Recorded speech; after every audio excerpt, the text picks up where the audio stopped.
I've sat in this chair for a long time, and if there's one thing I've learned, it's that most people don't come to me looking for the truth. They come looking for an ally to help them prove they're right. They want a stamp of approval on their version of reality, a green light to keep doing exactly what they've been doing while blaming everyone else for the wreckage in their lives. But the truth isn't a weapon you use against other people. It's a flashlight you shine into the dark corners of your own soul.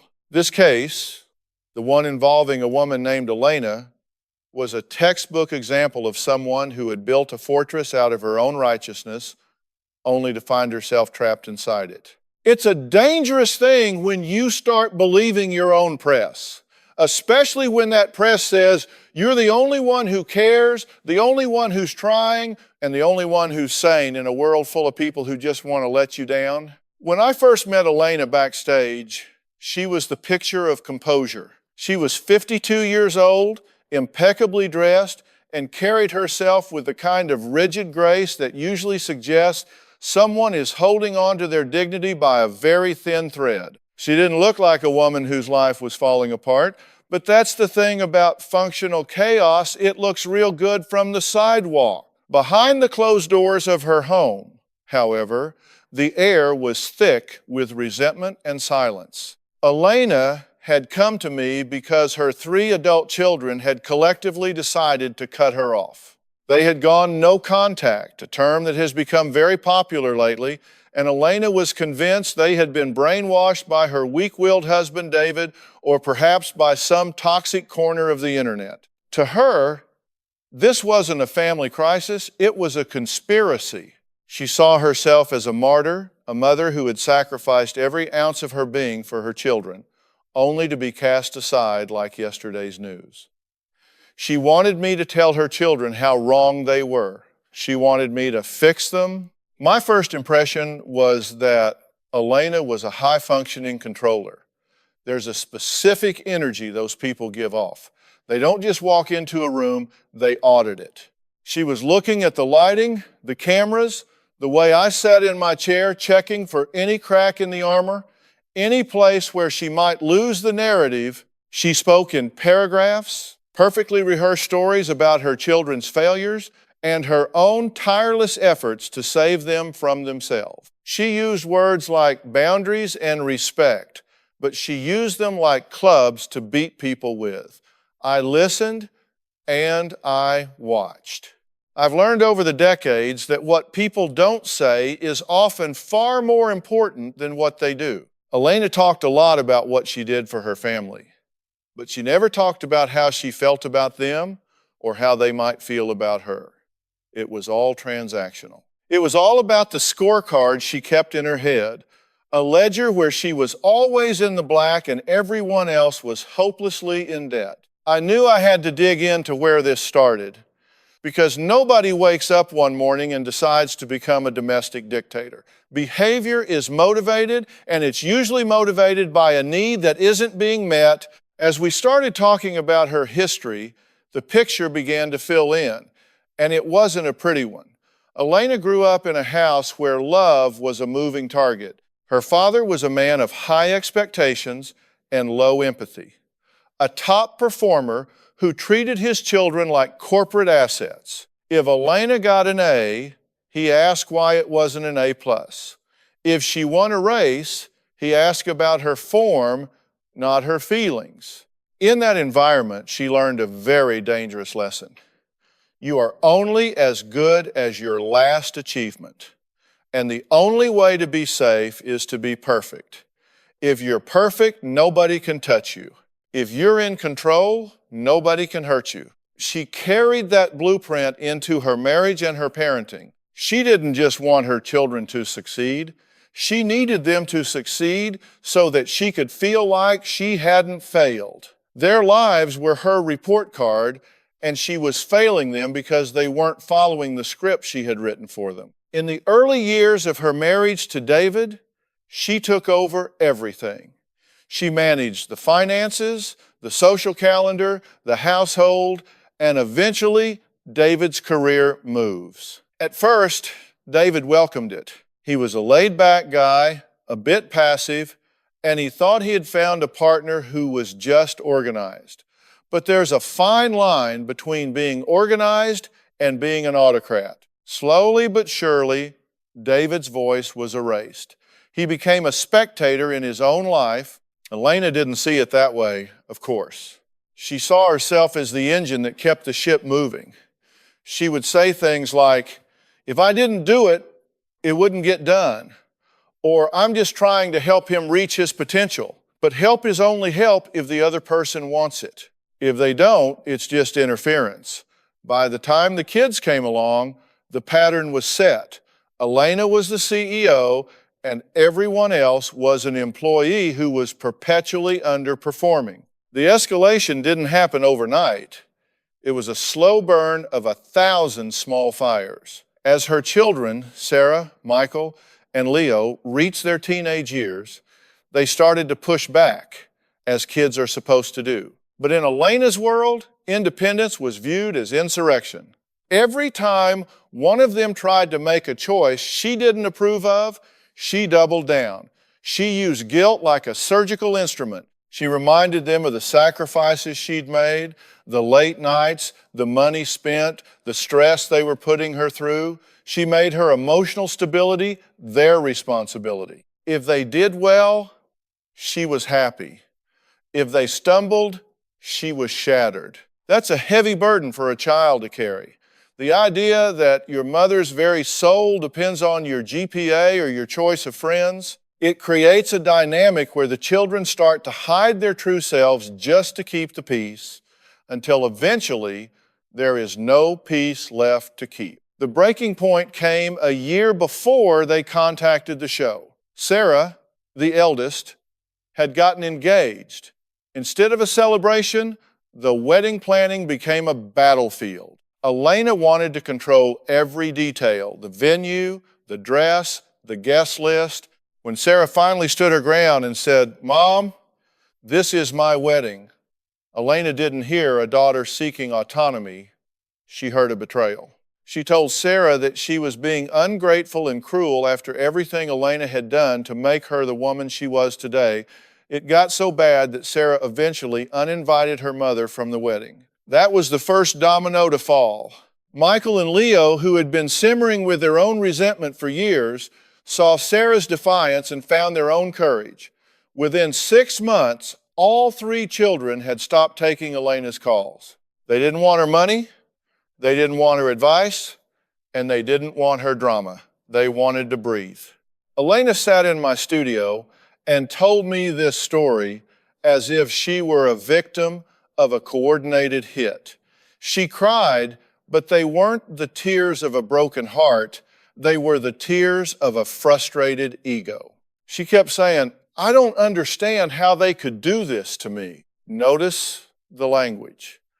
To her, it wasn't about the relationship she had lost.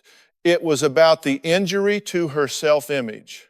She was the perfect mother, and the fact that her children had rejected her meant that the image was a lie. She couldn't handle that. She needed me to tell her that her children were selfish millennials who had been brainwashed by therapy culture. She was looking for a scapegoat, and she had her sights set on David. She claimed he had poisoned them against her because he was jealous of her strength. She was ready for a fight. She had her documents, her printouts of emails, her evidence of her own goodness. She was prepared for everything except the one thing I was about to give her. I sat there watching Elena adjust her skirt, her eyes darting around the studio as if she were looking for a way to manage the very air in the room. I had invited David, her husband, and their 3 children, Sarah, Michael, and Leo, to join us, though not all of them were in the same space at first. The kids were in a remote studio, their faces projected on the big screens behind us. They looked exhausted, not angry, not rebellious, just tired. That's a detail a lot of people miss. Anger has energy. It's a fire you can work with. But exhaustion is what happens when the fire has burned everything to ash and there's nothing left to fight for. They weren't there to argue with their mother. They were there to explain why they had finally stopped trying. When David walked out and sat in a chair next to Elena, the temperature in the room dropped 30 degrees. He didn't look at her. He looked at me. His shoulders slumped as if he were carrying a physical weight. Elena, on the other hand, immediately leaned toward him, not in a gesture of affection, but in a posture of correction.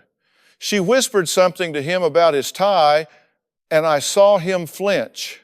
It was a tiny movement, almost imperceptible, but it told me everything I needed to know about the power dynamic in that house. David had been shush for 30 years. He had been corrected, managed, and edited until he was a ghost of the man he used to be. Elena saw this as her being a supportive wife, but to David, it was a slow-motion erasure. I turned my attention to the screens, to the 3 young adults who had decided that a life without their mother was better than a life with her.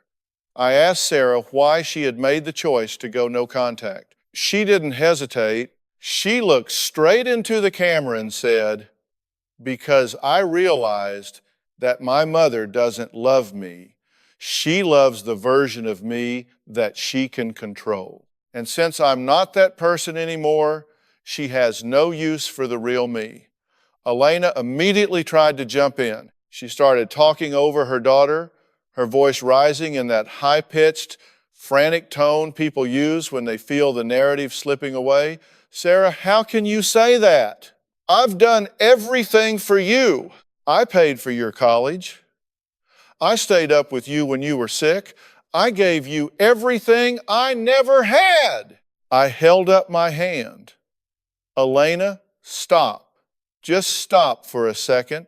You're doing it right now." She looked at me, stunned. "Doing what?" she asked, her eyes wide with manufactured innocence. "You're making her pain about your resume," I said. "She's telling you her heart is breaking, and you're responding with a list of expenses. You're treating your relationship like a business transaction. You think that because you invested in her, you own the right to dictate how she feels. But love isn't a debt you collect, it's a gift you give. And right now, your children are telling you that the price of your love is too high for them to pay." That's when the escalation really began. Elena couldn't handle the mirror I was holding up. She turned on David right there on the stage. She accused him of allowing the children to speak to her that way. She said he had always been too soft, that he had undermined her authority for years, and that he was the reason the family was in shambles. It was a classic case of blame shifting. In her mind, she was the hero of the story, so if the story was ending in tragedy, it had to be someone else's fault. She was desperate to find a villain so she could keep her crown. David just sat there, taking it, until Michael, the middle son, spoke up from the screen. "Mom, leave Dad alone," Michael said, his voice trembling but steady. "He didn't do this. You did this. You remember when I was 10 and I wanted to play soccer instead of taking piano lessons? You didn't talk to me for a week. You sat at the dinner table and acted like I wasn't there until I gave in and did what you wanted. You've been doing that my whole life. You use silence as a weapon, and then you wonder why we don't want to talk to you now? We're just giving you what you've been giving us for 20 years. We're finally speaking your language." The look on Elena's face was one I've seen many times before. It's the look of a person who has just realized that their secret isn't a secret anymore. She had spent years convinced that her tactics were just good parenting, but her children saw them for exactly what they were: emotional manipulation. She tried to pivot. She tried to play the misunderstood mother card again. She talked about her own upbringing, how hard she had worked to give them a better life than she had. And I believe her. I truly do. I believe she thought she was doing the right thing, but having a reason for your behavior doesn't mean your behavior is acceptable. You can have the best intentions in the world and still be a wrecking ball in the lives of the people you love. I leaned in close to her. I wanted her to look me in the eye, to stop looking at the cameras or the audience or David. Elena, I said, my voice low and steady, I want you to listen to me very carefully. You are currently 100% successful at being alone. If your goal was to drive away the people you claim to love the most, then congratulations, you've hit a home run. But if your goal is to have a family, then you are failing miserably. And the common denominator in all of these failed relationships is you. It's not David, it's not the internet, it's not therapy culture. It's the way you choose to interact with these people. She started to cry again, but this time it was different. There was a crack in the armor. She looked at the screen at her 3 children, the people she had birthed, raised, and tried to mold into her own image, and for the first time, she seemed to see them as actual human beings instead of extensions of herself. But the habit of control is a hard one to break. Even in her grief, she couldn't help herself. She looked at Leo, the youngest, and said, Leo, honey, you know I only want what's best for you. Tell them how much I love you. Leo didn't say anything for a long time. He just looked at her with a profound sense of sadness. Finally, he spoke. Mom, the best for me is to be allowed to make my own mistakes. But you never let me do that. You were so afraid of me failing that you never let me live. Every time I see your name pop up on my phone, my stomach knots up. I don't feel love, Mom. I feel pressure. I feel like I'm an actor in a play I didn't audition for, and I'm tired of the role. I'm done. That was the moment the confrontation reached its peak. Elena turned back to me, her face pale. She was looking for a way out, a way to spin this so she wasn't the bad guy. She asked me, so what am I supposed to do? Just let them walk away after everything I've done? Is that what you're telling me, Dr. Phil, that I should just give up on my family? I shook my head. No, Elena, I'm telling you to give up on the version of your family that lives in your head. You're mourning a fantasy. You're mourning the perfect children you think you deserve. But the real children, the ones right there on that screen, they're still here. They're just not willing to be your puppets anymore. If you want a relationship with them, you have to earn it. And you don't earn it with money or guilt or sacrifices. You earn it with humility. You earn it by listening without defending yourself. You earn it by admitting that you were wrong. I could see her processing it.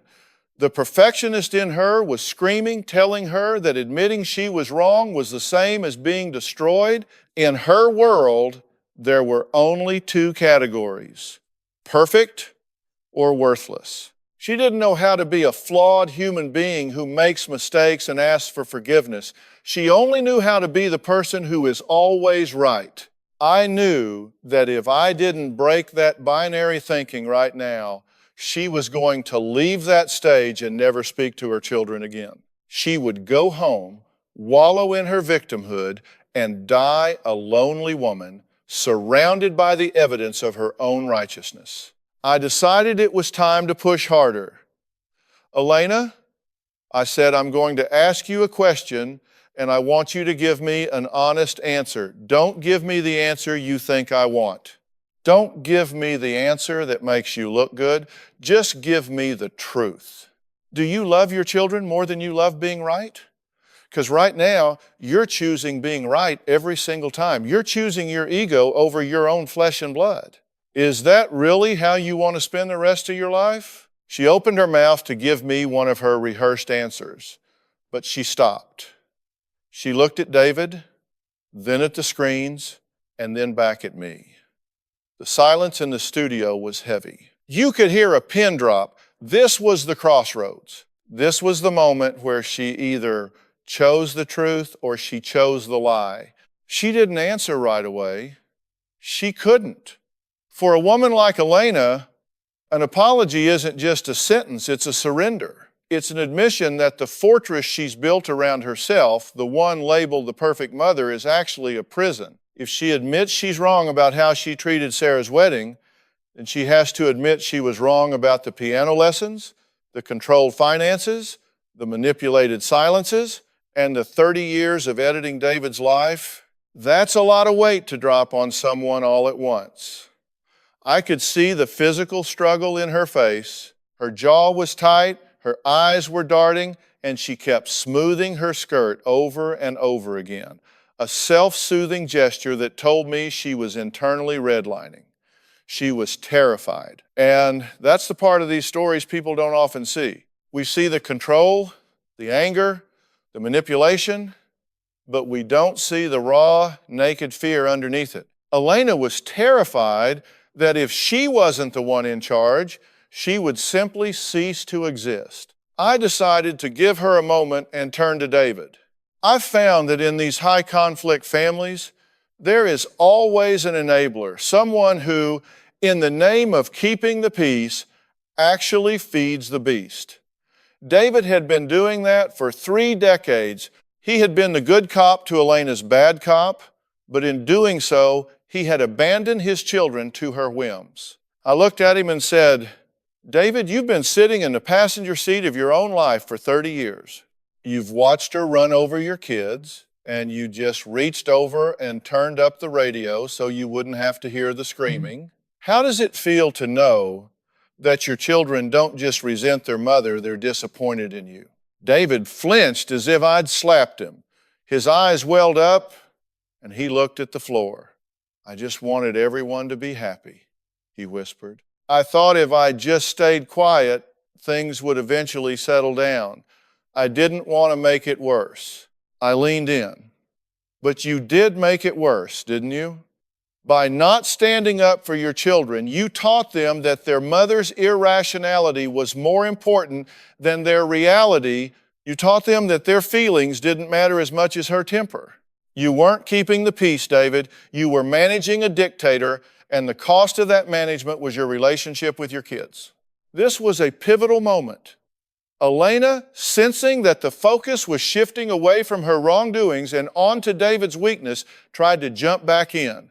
See, this is what I mean, she exclaimed, her voice regaining its edge. He's always been like this. He's never been there for me. I've had to do everything because he's so passive. But I wasn't going to let her off the hook that easily. I turned back to her and didn't let my gaze waver. Elena, don't you dare try to use his struggle to justify your behavior. You didn't have to do everything. You demanded to do everything. You sucked the air out of every room you walked into, and then you complained that no one else was breathing.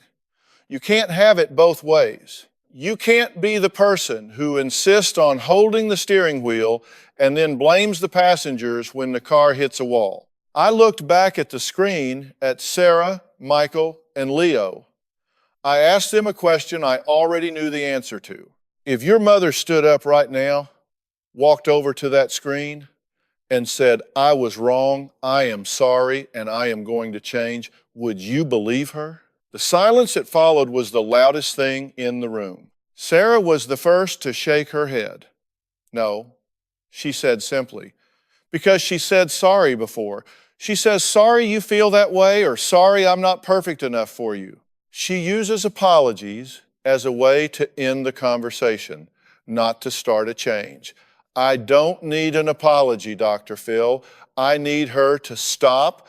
I need her to stop needing me to be her trophy. That was the one question that I knew would either break the case open or end it right there. I turned to Elena and asked, what are you so afraid would happen if you weren't in control? What is the nightmare scenario that keeps you up at night, forcing you to micromanage the lives of adult children who clearly don't want your help? Elena's facade finally cracked. She didn't scream. She didn't get indignant. She just let out a long, shuddering breath, and her shoulders finally dropped. I'm afraid they'll realize they don't need me, she whispered, her voice so low the microphones barely caught it. If they don't need me, then I don't have a purpose. I'm just an old woman who spent her whole life being a nuisance. There it was, the payoff. Everything she had been doing, the guilt trips, the financial control, the emotional blackmail, it was all an elaborate, desperate attempt to remain relevant. She was so afraid of being obsolete that she had made herself toxic. She thought that if she made herself indispensable, she could never be abandoned. But she had achieved the exact opposite. By trying to make herself the center of their world, she had pushed herself to the very edges of it. I felt a surge of genuine empathy for her in that moment. It's a tragic thing to see someone work so hard for something only to realize they've been digging their own grave the entire time. Elena, I said, softening my tone for the first time, you've spent 50 years trying to earn your place in this world through performance. You think you have to do to be loved, but that's a lie you were told a long time ago. Your children don't need a manager. They don't need a CEO. They need a mother. And a mother is a safe place to land, not a person who tells you how to fly. You've been so busy trying to be the wind beneath their wings that you've become the storm they're trying to fly away from. You have to decide if you can just be without doing. Can you sit in a room with your daughter and just listen to her talk about her day without giving her a list of things she could have done better? Can you watch your son make a mistake and just say, I'm here for you, instead of I told you so? She looked at me, and for the first time, I saw a flicker of genuine realization. It wasn't the look of someone who had won an argument. It was the look of someone who had lost a war and was finally ready to discuss the terms of surrender. But as I've said before, awareness is not the same as change. You can know you're in a hole and still keep digging. The real work was yet to come. I had to get her to understand that the no contact order wasn't a punishment she could negotiate her way out of. It was a consequence she had to accept.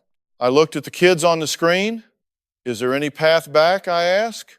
Leo, the youngest, spoke up.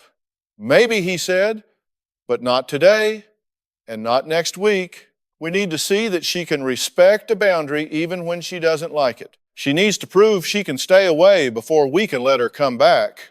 If she can go 3 months without calling us, without texting us, without sending guilt gifts or trying to go through Dad, then maybe we can talk about a supervised dinner. But the moment she tries to take control again, we're gone for good. Elena looked like she wanted to protest. The 3 months part clearly felt like an eternity to her. She started to open her mouth to negotiate to see if she could get it down to 1 month or maybe just check in once a week. I saw it coming a mile away. I cut her off before she could speak. Elena, do not negotiate. This is the test. They are giving you the map to the relationship you say you want. If you try to change the map, you'll stay lost. Can you do it? Can you be silent for 90 days to prove that you value their peace more than your own need to be heard? She looked at David, who was looking at her with a mix of hope and fear. She looked back at the screen at her 3 children. This was the moment where the perfect mother had to die so that the real Elena could live. She took a deep breath, and for the first time in the entire interview, she didn't look at the cameras. She looked at Sarah.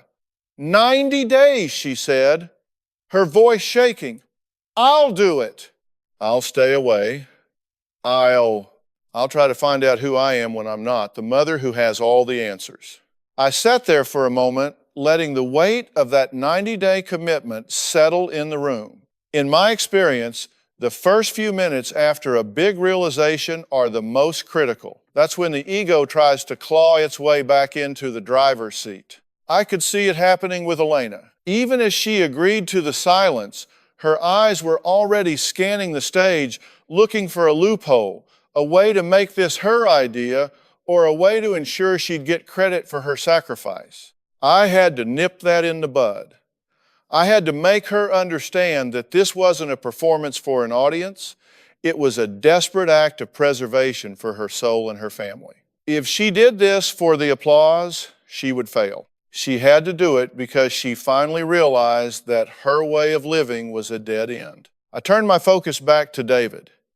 He looked relieved, but that relief was dangerous. It was the relief of a man who thought the storm had passed and he could go back to his quiet, invisible life. I wasn't going to let him off that easily. David, I said, catching his eye, don't you go thinking you're the hero here just because you've been the quiet one. Silence isn't always golden. Sometimes it's just cowardice dressed up as patience. You've allowed your wife to become the villain in your children's lives so you could keep the nice guy mask on. But every time you saw her overstep and you said nothing, you were complicit. You were an accessory to the emotional hijacking of your own home. When she leaves this stage and goes home to that empty house, she's going to be in withdrawal. She's addicted to control, and she's going to go through a cold turkey detox. If you start managing her or soothing her just to stop her from being upset, you are sabotaging her recovery and your children's future. Can you handle her being unhappy? Can you handle her being angry at you without trying to fix it? David swallowed hard. I don't know, he admitted. It's been the default setting for so long. I just want peace. I leaned forward, my voice dropping an octave. Peace at any price is no peace at all, David. It's just a ceasefire. If you want a real marriage and a real relationship with those kids on that screen, you have to find your backbone. You have to be the one to say no when she reaches for that phone on day 45. You have to be the one to tell her, Elena, leave them alone. Respect the boundary.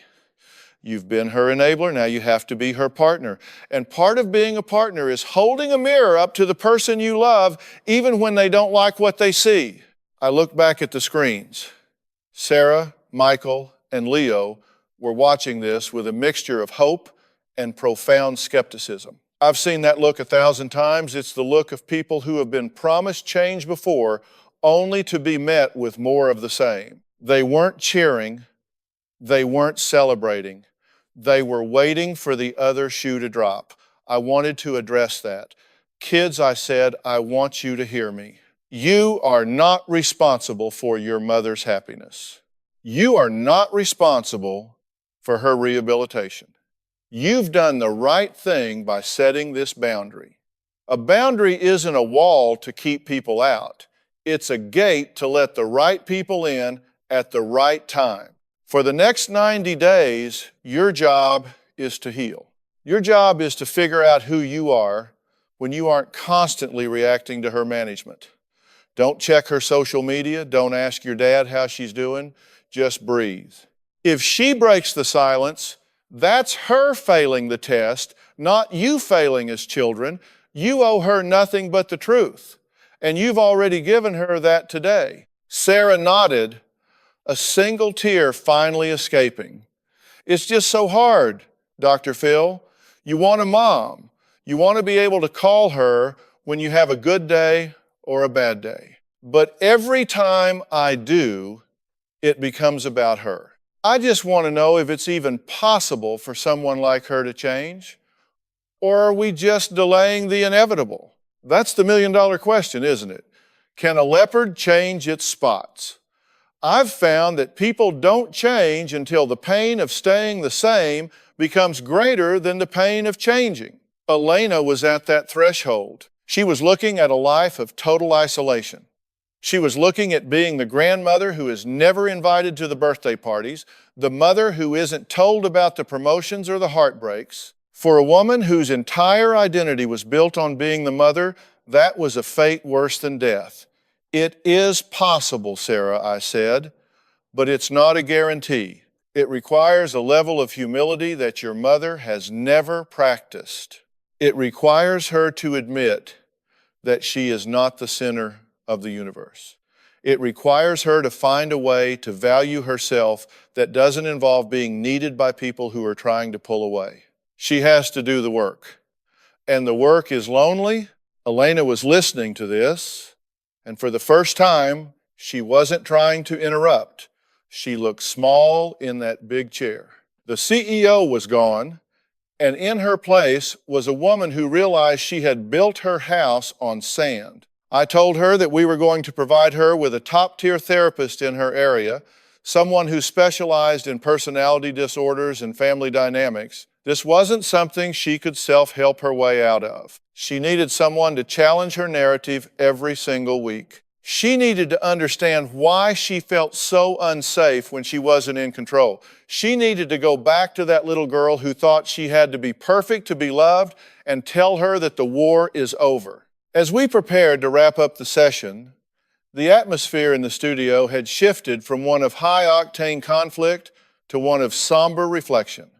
It felt like a funeral for a lifestyle. I walked over to Elena and David. I didn't shake their hands. I just stood there, making sure they felt the gravity of the moment. You've got a long road ahead, I told them. The next 3 months are going to be some of the hardest of your life. Elena, you're going to feel like you're disappearing. You're going to feel an itch to just send one text or just check in. When that happens, you need to ask yourself, am I doing this for them or am I doing this for me? If the answer is me, you put the phone down. You have to learn to sit with your own discomfort instead of offloading it onto your children. I turned to David one last time. And you stand your ground. Don't let her bully you, and don't let her guilt you into being her messenger. If you do, you're betraying those kids all over again. Be the man they need you to be, not the man she's trained you to be. We ended the segment there. Usually, when the cameras stop rolling, there's a flurry of activity, producers moving in, makeup artists touching up, guests being whisked away. But this time, it stayed quiet for a long beat. Elena stayed in her chair, staring at the empty screens where her children's faces had been just moments before. She looked like she was seeing the world clearly for the first time, and the view was devastating. I walked off the stage and headed toward the back where I could see the monitors showing the kids in the remote studio. They were hugging each other. There was no joy, just a profound sense of relief, like survivors of a natural disaster who had finally reached high ground. This wasn't a Hollywood ending. There were no I love yous and all is forgiven hugs. That stuff is for the movies. In the real world, healing is messy, it's slow, and it's often very quiet.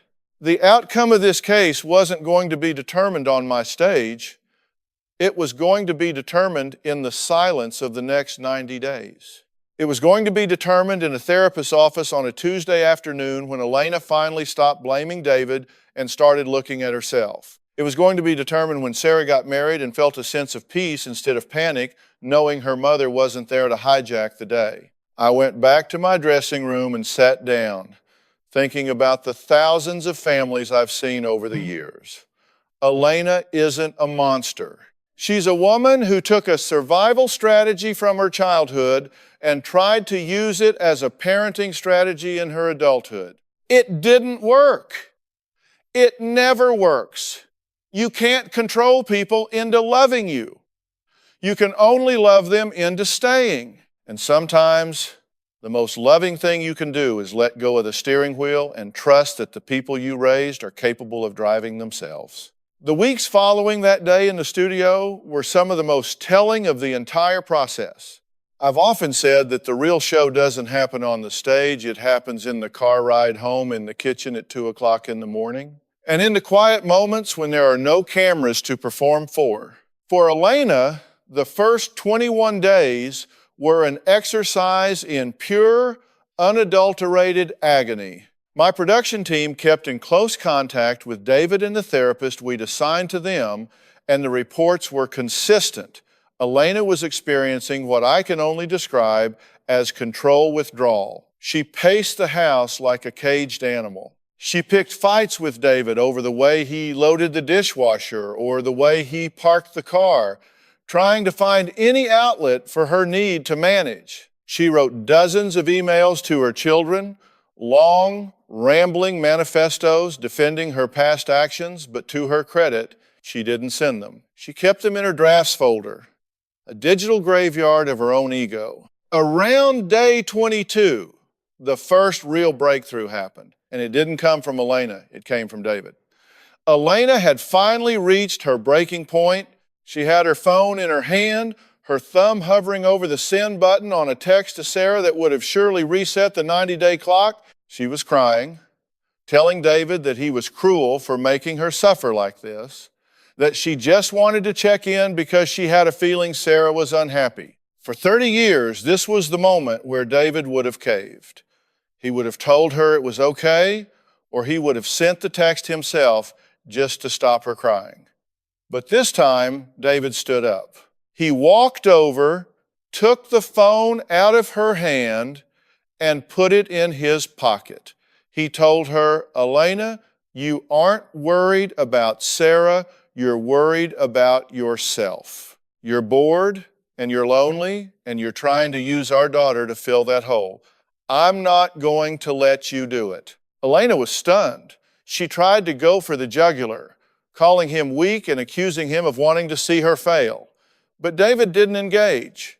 He just walked out of the room. That was the first time in their marriage that he had set a firm boundary and held it without apology. And a strange thing happened.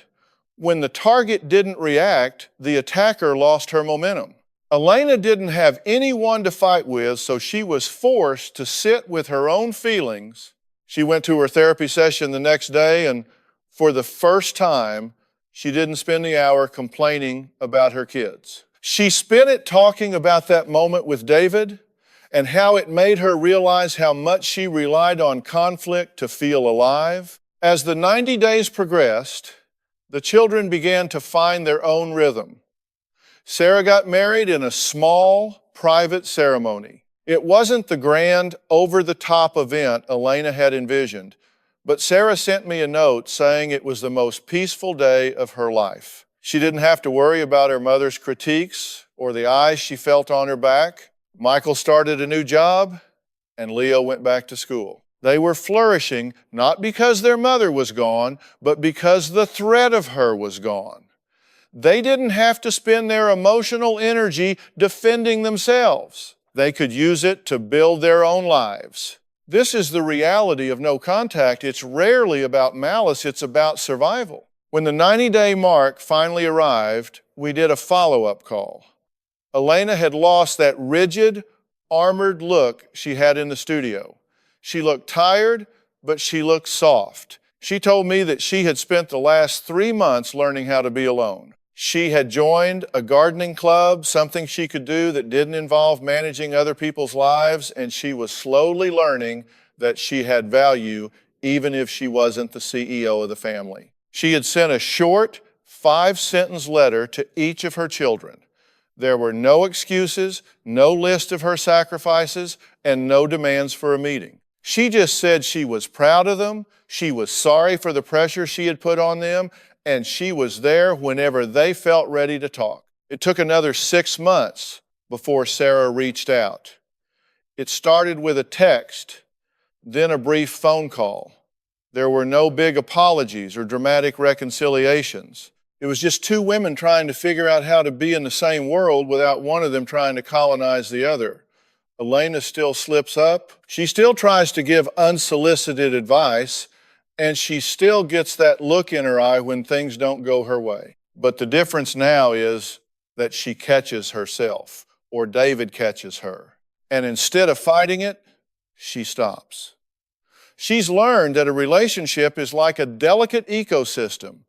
If you try to control it too much, you'll kill the very thing you're trying to grow. I think back to that one question I asked her, do you love your children more than you love being right?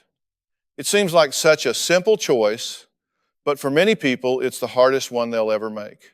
To choose love over being right, you have to be willing to let your ego die.